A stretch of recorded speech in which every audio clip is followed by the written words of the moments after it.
Hello everyone, welcome to True IAS and PCS. हम लोगों ने प्रीवियस लेक्चर तक वेदर एंड क्लाइमेट के बेसिक एस्पेक्ट में एलिमेंट्स में सबसे पहला एलिमेंट डिस्कस कर लिया था बेसिक तरीके से, टेम्परेचर। अब बात करते हैं दूसरे एलिमेंट जो कि डिटरमाइन करता है वेदर एंड क्लाइमेट को, रेनफॉल। छोटा सा टॉपिक है ये रेनफॉल वाला। रेन बेसिकली क्या है? एक लिक्विड वाटर ड्रॉपलेट्स की फॉर्म में जिसका एटमॉस्फेरिक वाटर वेपर से कंडेंसेशन होता है और फिर वो बादल इतना हैवी बन जाता है कि वो अर्थ की तरफ गिरता है अंडर ग्रेविटी। रेन एक मेजर कंपोनेंट है वाटर साइकिल की, और ये रिस्पॉन्सिबल होती है for depositing most of the fresh water on earth. ये सोर्स है पानी का बहुत सारे पर्पसेस के लिए। There is a close relationship between temperature and rainfall distribution. Generally rainfall उन रीजन्स में हाई है, ज्यादा होती है बारिश इक्वेटोरियल रीजन्स में, और जैसे हम पोल की तरफ जाते हैं तो बारिश हमें कम देखने को मिलती है। ठीक है, रेनफॉल को मेजर कर जाता है through an instrument known as rain gauge, कि कितनी बारिश हुई। ये आपके सामने रेन गॉज। तो ये चीज़ आप याद रखना है, सारे के सारे जो भी हम इंस्ट्रूमेंट्स के बारे में बात कर रहे हैं, जैसे रेन गॉज हमने यहाँ पढ़ा था, उधर हमने थर्मोमीटर पढ़ा था, ये तो चलो हमें पता होता है, लेकिन थर्मोमीटर के अलावा हम लोगों ने स्टीवेंसन स्क्रीन के बारे में पढ़ा था। ये चीज़ याद रखना। ओके, रेन का टॉपिक थोड़ा सा इतना ही है। आगे बात करते हैं air pressure.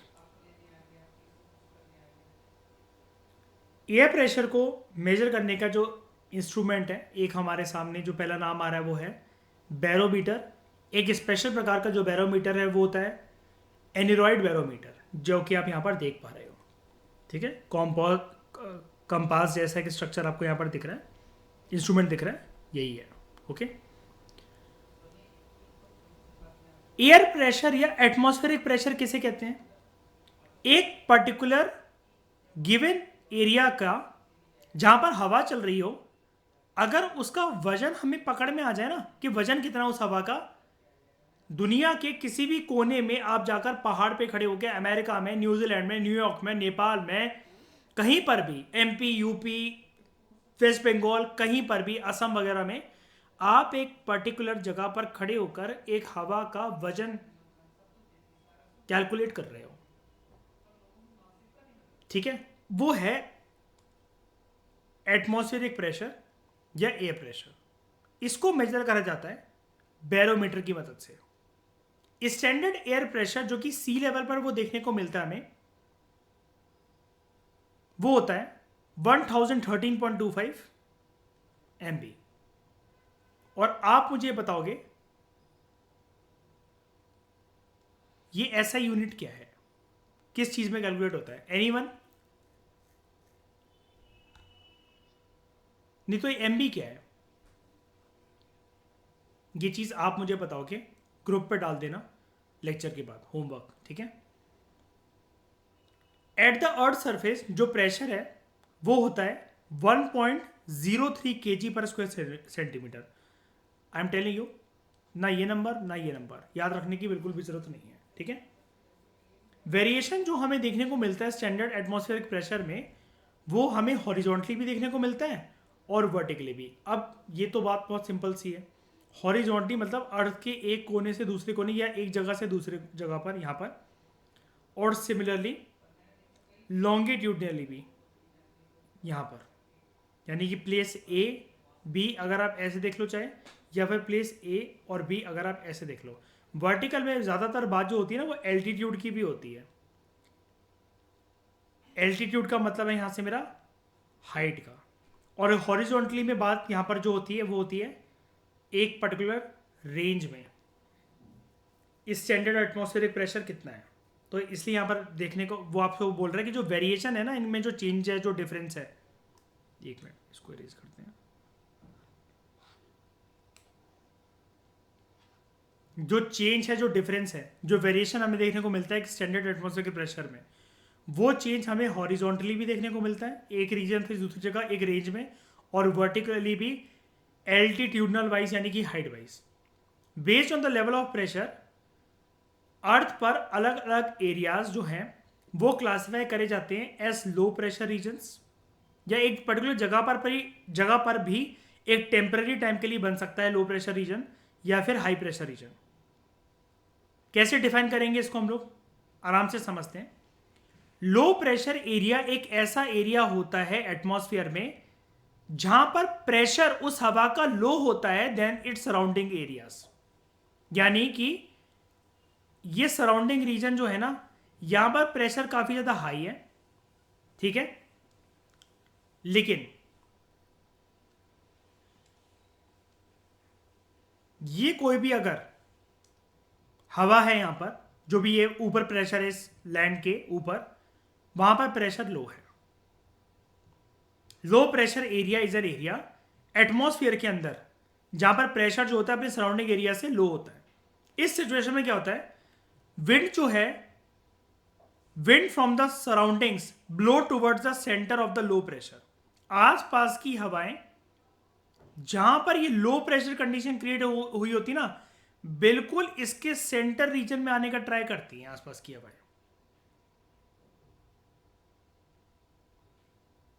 Towards the centre of the low pressure.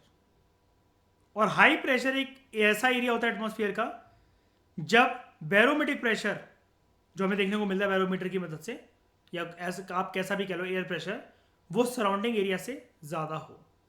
इस सिचुएशन में क्या होता है, विंड जो होती है हाई प्रेशर के सेंटर से they blows towards the surrounding low pressure areas. अब यहां से एक साइंटिफिक एक बात निकलने को मिलती है हमें अर्पित, हवा की, एयर की या फिर एयर प्रेशर की एक क्वालिटी होती है, एक रूल होता है बेसिकली। आप इसको ज्योग्राफिकल रूल कह लो या साइंटिफिक रूल कह लो या क्लाइमेटोलॉजी का रूल कह लो। सब लोग बता जरा, winds always blow from dash to dash.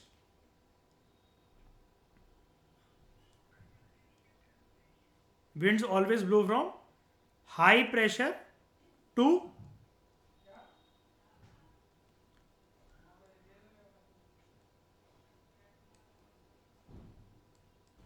Low pressure regions. ये रूल है अर्पित, ठीक है। लो प्रेशर सिस्टम को हम लोग वेदर मैप पे मार्क करते हैं S L, high pressure system को S H. Low pressure system जो है हम उनको डिप्रेशन एंड साइक्लोन्स कहते हैं, हाई प्रेशर सिस्टम्स को हम लोग एंटी साइक्लोन्स कहते हैं। लो प्रेशर की वजह से बादल, हवा और प्रेसिपिटेशन जैसी कंडीशन बनती हैं। हाई प्रेशर की वजह से वेदर काल्म अच्छा लगता है हमें, and it is very fair and sky is clear. Isobar जो है इसको यूज कर जाता है to show distribution of air pressure. ये छोटी छोटी जो बातें यहाँ पर लिखी थी ना कि डिप्रेशन, साइक्लोन, एंटी साइक्लोन, इन सब की फॉर्मेशन अभी हम जानेंगे। अभी हम क्योंकि 8th क्लास में, तो 8th क्लास के लेवल से अभी हम लोग बात कर रहे हैं, हम ये सारी चीज़ें जानेंगे। बस आप अभी प्रिम्स के लिहाज से इतना याद रखना कि लो प्रेशर में क्या क्या चीज़ें बनती हैं, बुलेट पॉइंट्स आपको मिल गए आज। अब हम इनको मीन्स के परस्पेक्टिव से जैसे जैसे हमारा लेवल बढ़ता जाएगा हम जाते जाएंगे, और हाई प्रेशर की वजह से क्या क्या चीज़ें मिलती हैं तो हमें उसके बुलेट पॉइंट्स मिल गए। ओके, अब जैसा कि हमने प्रीवियस लेक्चर में ये पढ़ा था ना कि हाईएस्ट टेम्परेचर अभी तक और लोएस्ट टेम्परेचर कहाँ कहाँ रिकॉर्ड करा गया है, ये टेम्परेचर। अब ऐसी पेपर में कंफ्यूज मत हो जाना दोस्तों, हाईएस्ट एयर प्रेशर और लोएस्ट एयर प्रेशर कहाँ रिकॉर्ड करा गया है। हाईएस्ट एयर प्रेशर एवर जो रिकॉर्ड करा गया है एट सी लेवल, वो रशिया में एगाटा में रिकॉर्ड करा गया है 1968 में, न्यू ईयर ईव पर 31 दिसंबर पर। प्रेशर था 1083.8 MB। Lowest pressure ever recorded 870 MB। इसको typhoon tip near Guam, Mariana island, Pacific ocean में रिकॉर्ड करा गया 12 अक्टूबर 1979 को। ये डेट इंपॉर्टेंट नहीं है, कहाँ करा गया बस इतना याद रखना। हाँ बताओ बताओ। मैंने होमवर्क करने को बोला था, ठीक है। हाँ चलो कोई नहीं, बोल दी तुमने, कोई बात नहीं हर्षप्रीत। उसके बाद humans are not sensitive to small variation in air pressure. ठीक है, अगर थोड़ा बहुत भी एयर प्रेशर चेंज हो जाए तो हमारे आपको पता है ना सबसे पहली चीज़ क्या होती है, कान सुन पड़ जाते हैं, है ना। शायद आपके कान से एक सीटी जैसी आवाज़ आती होगी, है ना। बट नहीं है, जब अगर एयर प्रेशर अगर इधर से उधर हो जाए, कह रही नहीं सर हमेशा थोड़ी ना कह रहा हूँ मैं आती होगी, कोई डिफॉल्ट थोड़ी ना बता रहा हूँ तुम्हारे अंदर, कह रही नहीं सर अरे ठक बंगालन। बट स्मॉल वेरिएशन अगर हो प्रेशर के अंदर, but the small variation pressure that do exist largely, अगर वो काफ़ी टाइम तक, लंबे समय तक, ठीक है, और वो वेरिएशन बार बार होते जा रहा है, वो ना विंड पैटर्न, स्टॉर्म पैटर्न को भी डिपेंड करता है अर्थ के ऊपर। और ये जो पैटर्न है, पैटर्न का मतलब क्या है, सेमनेस, कि एक जगह पर एक ये पूरा का पूरा एक पैटर्न बनकर आता है और ये उसका कैरेक्टरिस्टिक फीचर होता है। तो ऐसे ये एक विंड और स्टॉर्म, तूफान के डिस्ट्रीब्यूशन के एक पैटर्न हमें देखने को मिलते हैं। जो एटमॉस्फेरिक प्रेशर या एयर प्रेशर आप कह लो, जो इसका डिस्ट्रीब्यूशन है ना, उसके लिए बड़े सारे कंट्रोलिंग फैक्टर होते हैं। हाइट हो गया, टेम्परेचर हो गया, एटमॉस्फेयर का टेम्परेचर, एयर की सर्कुलेशन हो गई, अर्थ की रोटेशन के बेसिस पे भी ऐसा होता है, वाटर वेपर, हवा में नमी, गीलापन कितना है, और एटमॉस्फेरिक स्टॉर्म्स, क्या वो हवा के रुख तूफान में तो नहीं बदल जाते हैं। इन सारी चीज़ों के ऊपर डिपेंड करती हैं ये सारी चीज़ें, एयर प्रेशर को मेजर करना। मेट्रोलॉजिस्ट जो हैं वो बैरोमीटर या फिर एक स्पेशल टाइप का बैरोमीटर, एनीरॉइड बैरोमीटर, जैसे कि मैंने आपको यहाँ पर दिखाया था, ये इसको यूज़ करते हैं एयर प्रेशर को मेजर करने के लिए। उसके बाद कॉन्टिन्यूस तरीके से अगर चेंज होता है एटमॉस्फेरिक कंडीशन में, तो उसके लिए जो यूज़ करे जाते हैं they are barograms. Why do your ears pop in airplanes, सुन पड़ जाना, बंद हो जाना कानों का, ठीक है। जैसे ही हम प्लेन में बैठते हैं तो एटमॉस्फेरिक प्रेशर जो है वो लोअर, वो कम हो जाता है then the pressure of the air inside your ears. आपको पता है ना, आपके शरीर के अंदर में भी एक एयर प्रेशर होता है कानों में, तभी तो आप सुन पाते हो। बताओ अगर नहीं हो तो एक बार आवाज कैसे जाएगी, बताओ, है ना। होता क्या, जब आप प्लेन में होते हो, यानी कि प्लेन में यहां पर ये मतलब नहीं कि किसी भी प्लेन के अंदर जाकर बैठ गए तो ऐसा हो जाएगा। यहां पर मेन चीज ना प्लेन की बात नहीं है, एल्टीट्यूड की बात है। एटमॉस्फेरिक प्रेशर जैसी आपकी हाइट एक पर्टिकुलर रेंज के ऊपर जैसे बढ़ती है, तो एटमॉस्फेरिक प्रेशर जो होता है वो कम हो जाता है, गिर जाता है, as compare to the pressure of the air जो कि आपके कानों के अंदर है। तो हमारे कानों में एक पटाखा सा बोलता है, your ears pop because they are trying to equalize और मैच द प्रेशर। सेम चीज होती है जब प्लेन नीचे लैंड करने वाला होता है और आपके कानों को ना एडजस्ट करना पड़ता है to the higher atmospheric pressure. यहां से हमें एक चीज क्या सीखने को मिली है, प्लेन का एग्जांपल तो साइड हटाओ, हम कोई स्कूल के मिड टर्म तो दे नहीं रहे हैं। यहां से हमें क्या चीज देखने को मिली अर्पित, कि एल्टीट्यूड वाइज अगर मैं हाइट के बेसिस पर अगर मैं ऊपर बढ़ता चला जाऊंगा, जैसे जैसे हाइट बढ़ेगी तो एटमॉस्फेरिक प्रेशर कितना हो जाता है, एटमॉस्फेरिक प्रेशर हाइट बढ़ने के साथ साथ कम हो जाता है। और हाइट अगर नीचे होती है, सी लेवल के पास में अगर मैं आऊंगा तो एटमॉस्फेरिक प्रेशर बढ़ जाएगा। ये छोटी सी बात याद रखना, पता है क्या होता है, ऑन द स्पॉट समझ में आ जाती है, लेकिन फिर हम लोग टेस्ट सीरीज या कहीं पर भी ना इन कंसेप्ट में गलती कर देते हैं फिर हम, इसलिए ये चीज़ बताना ज़रूरी थी। और ये चीज़ें ऐसी ही वर्क करती हैं, ये साइंटिफिक चीज़ है, ठीक है। अब ये मत पूछने लगना मुझसे, इतना ज्ञानी नहीं हूँ मैं, ठीक है। यूपीएससी निकालना है, पीएचडी नहीं करनी है कि सारे कानों में प्रेशर क्यों कम हो जाता है, सी लेवल पे हाई प्रेशर क्यों होता है।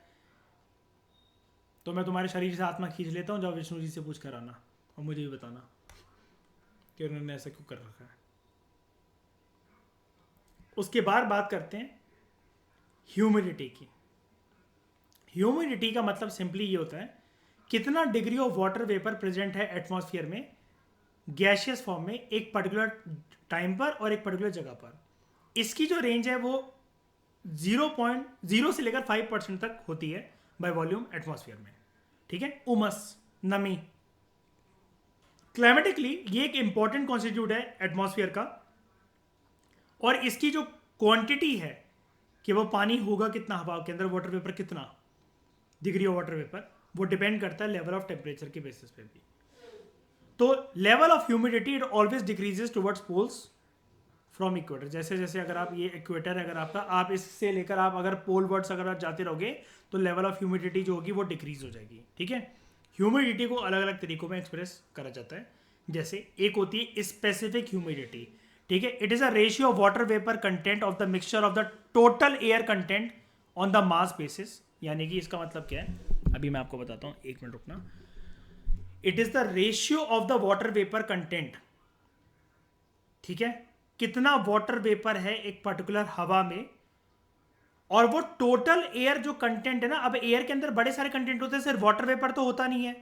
एक हवा के अंदर आपको क्या क्या देखने को मिलता है, हमने क्या क्या पढ़ा था, एक हाइड्रोजन भी है, ऑक्सीजन भी है, नियॉन भी है, आर्गन भी है, ऐसी वो कह रहा है कि वाटर वेपर भी है, वाटर वेपर भी है। स्पेसिफिक ह्यूमिडिटी रेशियो होता है कि हवा के अंदर जो सारे इंग्रेडिएंट्स मिक्स है ना, उन सारे इंग्रेडिएंट्स में वाटर वेपर का कंटेंट, उसकी क्वांटिटी, उसकी मात्रा कितनी है,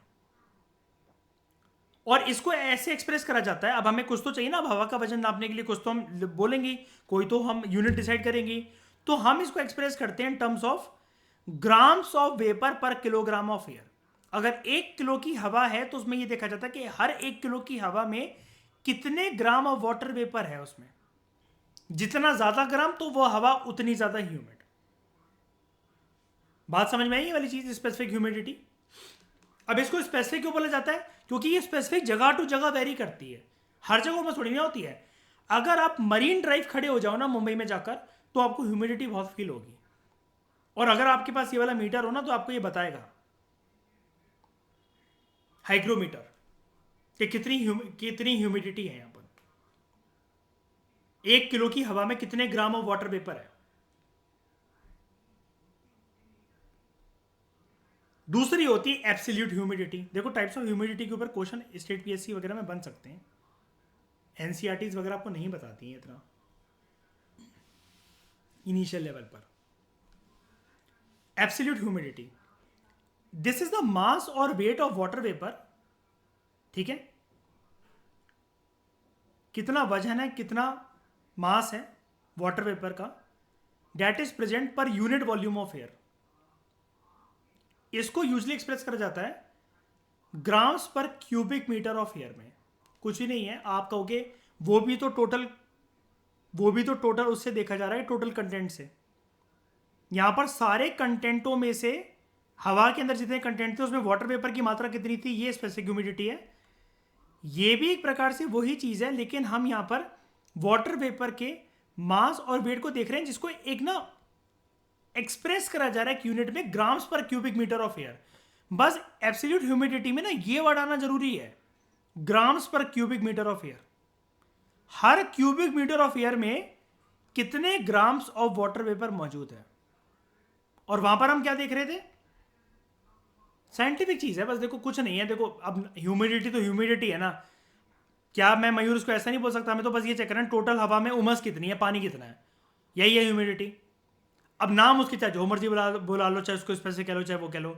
यहां पर हम बस ये, हाँ यहां पर हम बस ये देख रहे हैं kilogram of air, water vapour कितना है पर किलोग्राम ऑफ एयर।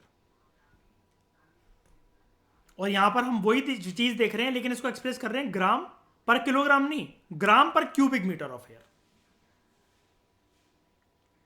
वहां मास जो चेक कर रहे थे वही चेक कर रहे थे, और यहां पर हम पर यूनिट वॉल्यूम के हिसाब से इसको चेक कर रहे हैं। उसके बाद रिलेटिव ह्यूमिडिटी। रिलेटिव ह्यूमिडिटी सबसे बड़ी बात तो एक ही रेशियो की टर्म्स में एक्सप्रेस करा जाता है। पहले तो this is the ratio between actual amount of water vapour जो कि एयर के अंदर प्रेजेंट है। ठीक है, यहां तक तो ये बात सेम हो गई ऊपर वालों की तरह, लेकिन ये अलग कैसे है फिर एब्सोल्यूट और स्पेसिफिक से। रिलेटिव ह्यूमिडिटी एक रेशियो है between the actual amount of water vapour, actually अभी जब आप मेजर करने गए ये हाइग्रोमीटर लेकर, ठीक है, कितना है उस टाइम पर पानी, वाटर वेपर उस हवा में, और maximum amount of water vapour वो एक हवा होल्ड कर सकती है, उसकी कैपेसिटी कितनी है, इसको परसेंटेज के टर्म्स में एक्सप्रेस करा जाता है। तो डिफरेंस क्या हुआ, बस जो स्पेसिफिक है किलोग्राम, एब्सोल्यूट है क्यूबिक मीटर, और ये रिलेटिव जो है ये परसेंटेज की टर्म्स में। ये 3 कीवर्ड्स मत भूलना। और यहाँ पर ये रिलेटिव में एक अच्छी बात और है कि इसकी डेफिनेशन थोड़ी सी ज़्यादा क्लियर है, कि ये बोलता है कि देखो, अगर एक हवा की कैपेसिटी अगर 1000 ग्राम ऑफ वाटर वेपर को, पानी की बूंदों को होल्ड करने की है ना, तो अभी जो प्रेजेंट उसके अंदर क्वांटिटी है वाटर वेपर की वो कितनी है? क्या वो 986 पहुंच चुकी है, 999 पहुंच चुकी है, या पूरी 1000 पहुंच चुकी है? और जैसी वो 1001 होगी ना, तो हमारे चेहरे के ऊपर गिरेगी बूंद, रेन। नई चीज है। हवा का गीलापन फील नहीं होता क्या? बताना जरा। जब ह्यूमिड एयर होती है तब उसमें कुछ सूख पाता है क्या? और चीज गीली हो जाती है, बताओ। यही चीज है जनरली। अब ये तो कुछ नॉर्मल बातें लिखी हुई, लेकिन फिर भी इंपॉर्टेंट है। जनरली वार्म एयर जो है, गर्म हवा, ये ज़्यादा वाटर वेपर होल्ड करके रखती है एज कम्पेयर टू ठंडी हवा, सर्दियों में अगर आप देख लो, ठीक है। जब रिलेटिव ह्यूमिडिटी 100% पहुंच जाती है, यानी कि उस हवा की कैपेसिटी कितनी चीज़ को 100 होल्ड करने की थी, जैसा कि मैंने आपको बताया, 100 उसके अंदर पूरा कंटेंट आ गया वाटर वेपर का, हवा सेचुरेट हो जाती है, बिखर जाती है। इस पॉइंट पर temperature is set to be at the dew point. Further अगर उसकी कूलिंग हो जाए तो कंडेंसेशन होने के बाद वाटर वेपर जो है वो क्लाउड्स और रेन्स की फॉर्म में बदलकर बारिश होगी अल्टीमेटली, जो मैंने आपको ऊपर बताया। रिलेटिव ह्यूमिडिटी ह्यूमन हेल्थ और कंफर्टनेस को भी इन्फ्लुएंस करता है। बहुत ज़्यादा या बहुत कम ह्यूमिडिटी जो है ना, वो हेल्थ के लिए इंजूरियस होती है। आपको पता है ज़्यादा ह्यूमिडिटी में भी मतलब लोगों को सांस लेने में दिक्कत होती है, ब्रोंकाइटिस और अस्थमा वाले पेशेंट को। हाँ, है ना, बूढ़े लोगों को बहुत ज़्यादा दिक्कत होती है। इसलिए जब कोहरा वोहरा बहुत ज़्यादा पड़ता है, तो क्या मैं ऐसे कह सकता हूँ कि फॉग में भी होता है ह्यूमिडिटी, कोहरे में होती है ह्यूमिडिटी? वाटर वेपर कंटेंट ही तो है, ह्यूमिडिटी होता है कि नहीं होता, बताओ। तो सुबह वो लोहे की रेलिंग्स और वो सभी देखी, शीशे वगैरह जिसमें ओस जम जाती है, पानी टाइप, है ना।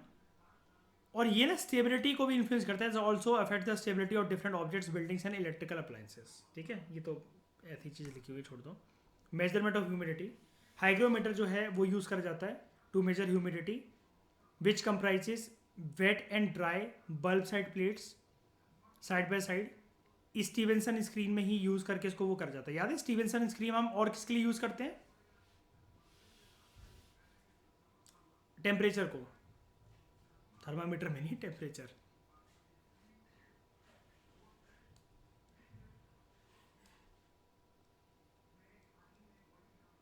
उसी में जो मैंने आपको दिखाया था स्टीवेंसन स्क्रीन, उसी डब्बे में वो कह रहा है दोनों साइड एक वेट और ड्राई बल्ब साइड प्लेट लगाई दी जाती है, और फिर देख लिया जाता है कि इस पर ओस या पानी या कितना पड़ा वो। ठीक है,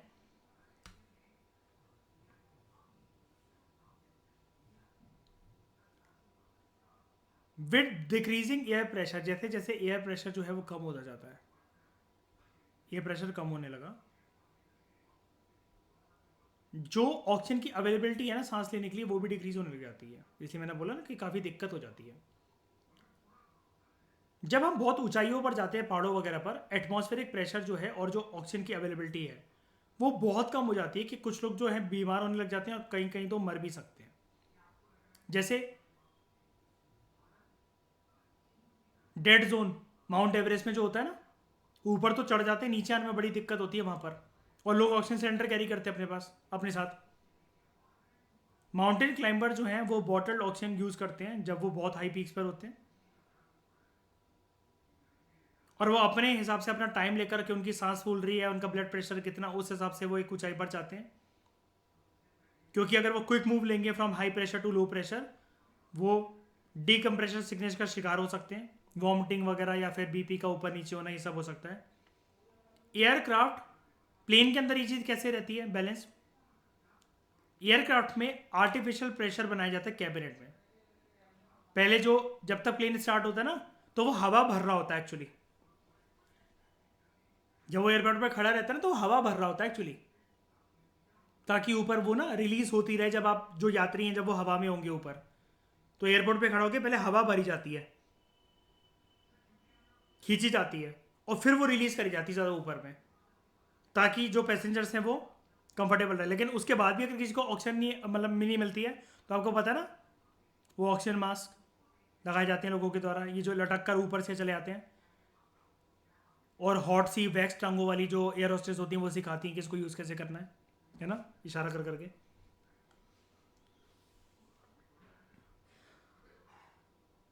तो बताओ, यहाँ तक चीज़ क्लियर हुई सबको? रिलेटिव वाली में, हाँ ठीक है, मैक्सिमम होल्ड। ठीक है ठीक है। हाँ ये मतलब ये उन दिनों में भी ड्राइव करते हैं, उसमें क्या। ये तो आप विद इन द दिल्ली देख लो कि बारिश के दिनों में मतलब कितने पॉइंट पर मतलब बारिश होने लग जाएगी, कि हवा में नमी कितनी है, मौसम कैसा है। सर्दियों में नहीं देखा, एक सर्दियों में जाती हुई भी बारिश होती है। तो ये भी ये हर चीज़ जितने हमने ये फैक्टर्स पढ़े ना, चाहे ह्यूमिडिटी हो, चाहे रेनफॉल हो, एयर प्रेशर हो, हॉरिजॉन्टल डिस्ट्रीब्यूशन भी होता है इनका वर्टिकल डिस्ट्रीब्यूशन भी होता है। केरला देख लो, 6 महीने बारिश, 6 महीने नॉर्मल, समुद्र के पास है क्योंकि इसलिए ह्यूमिडिटी ह्यूमिडिटी।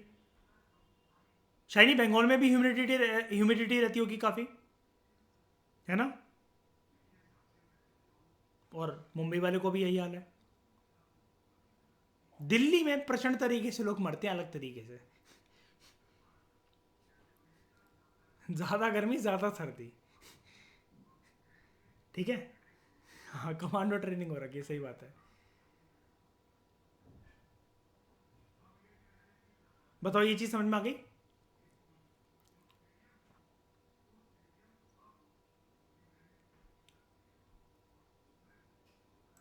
तो इस डिस्कशन में फिलहाल इतना ही। Thank you very much for discussion.